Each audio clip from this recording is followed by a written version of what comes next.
Hello Celtics fans, subscribe to the channel so you don't miss Celtics first-hand news and leave your like to strengthen the channel.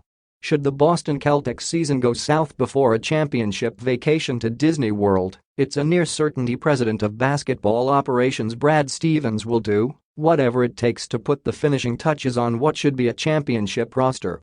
With Jaylen Brown making an All-NBA team and being eligible for a Supermax contract extension, the goal would theoretically be to add a third star alongside number 7 and Jason Tatum. Finding a slew of role players hasn't done the trick, but an NBA Analysis Network mock trade proposal swapping Grant Williams, Danilo Gallinari, Peyton Pritchard, and a 2026 first-round pick for Demar Derozan is worthy of consideration.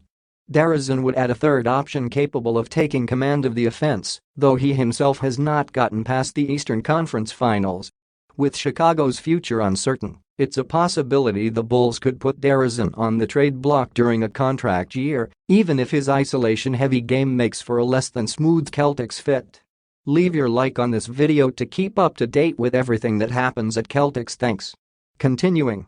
Chicago's front office would hang up on the Boston Celtics after this offer. The thing is, the Bulls can get far more for Derozan than a role player who could be due for a massive new deal in the offseason. A soon-to-be 35-year-old coming off an ACL tear, a reserve guard who is in the midst of his worst season, and a first-round pick from a team that should be in contention for the foreseeable future.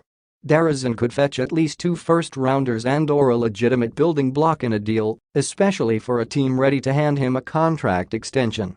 The C's assets here just wouldn't get a deal done, more likely resulting in a hung-up phone call than a completed trade.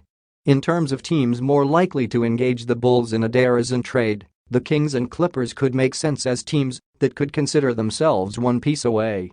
Meanwhile, a return to the Raptors could be within reason if they decide to remove long-term money from their roster while wanting to remain competitive and have an elite trade deadline trade chip with a new head coach. Put your opinion in the comments as it is very important for Celtics. I update you at any time with the latest news from Celtics. Help the channel become a member